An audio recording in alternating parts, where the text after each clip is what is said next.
Hi guys, welcome to PFI stories. మరో కొత్త స్టోరీతో మీ ముందుకు వచ్చాను. అంతకంటే ముందు మీరింకా ఈ ఛానల్ సబ్స్క్రైబ్ చేసుకోకపోతే వెంటనే సబ్స్క్రైబ్ చేసుకోండి. ఇలాంటి interesting TFI stories and updates రోజు మీ ముందుకు వస్తూ ఉంటాయి. అలాగే వెళ్లే ముందు ఒక లైక్ అండ్ కామెంట్ చేయండి. ఎందుకంటే మీ సపోర్ట్ నాకు ఎంతో. రామ్ చరణ్ పెద్ద గేమ్స్ లో క్రికెట్ షాట్ ఒకటి ఉంటుంది కదా, ఆ క్రికెట్ షాట్ క్రెడిట్ అతనికే అంట. ఇంతకీ అతనెవరో ఈ వీడియోలో చూద్దాం పదండి. Mega power star Ram Charan ప్రస్తుతం పెద్ద సినిమా చేస్తున్నారు. ఉప్పెన ఫేమ్ బుచ్చిబాబు సనా దర్శకత్వంలో ఈ మూవీ తెరకెక్కుతుంది. రీసెంట్ గా రామ్ చరణ్ పుట్టినరోజు సందర్భంగా ఈ మూవీ టైటిల్ ను అనౌన్స్ చేశారు. సినిమా టైటిల్ తో పాటు ఫస్ట్ లుక్ ను కూడా రిలీజ్ చేశారు.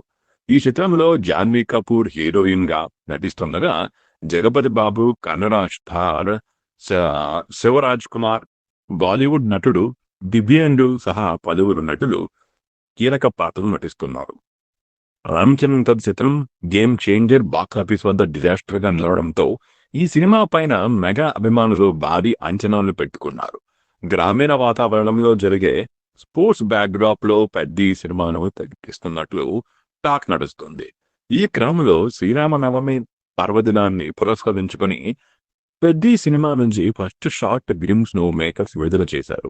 ఈ గ్లిమ్స్ లో ఫుల్ గా జుట్టు గడ్డంతో చరణ్ రా అండ్ రస్టిక్ లుక్ లో అదరగొట్టాడు.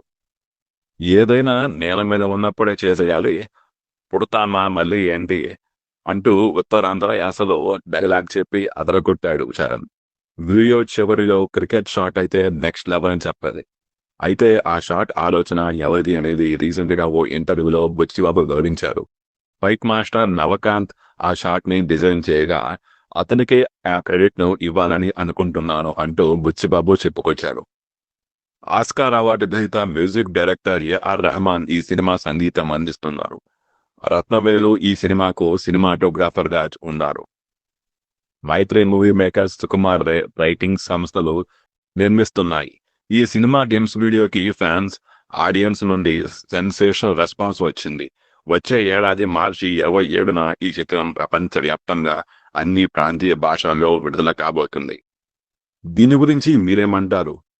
పెద్ద సినిమా ఎలా ఉండబోతుంది? అలాగే ఆ షాట్ మీకు ఎలా అనిపించింది? మీ అభిప్రాయాన్ని కామెంట్లో తెలియజేయండి. అలాగే సబ్స్క్రైబ్ చేసుకోవడం మర్చిపోవద్దు. Thank you.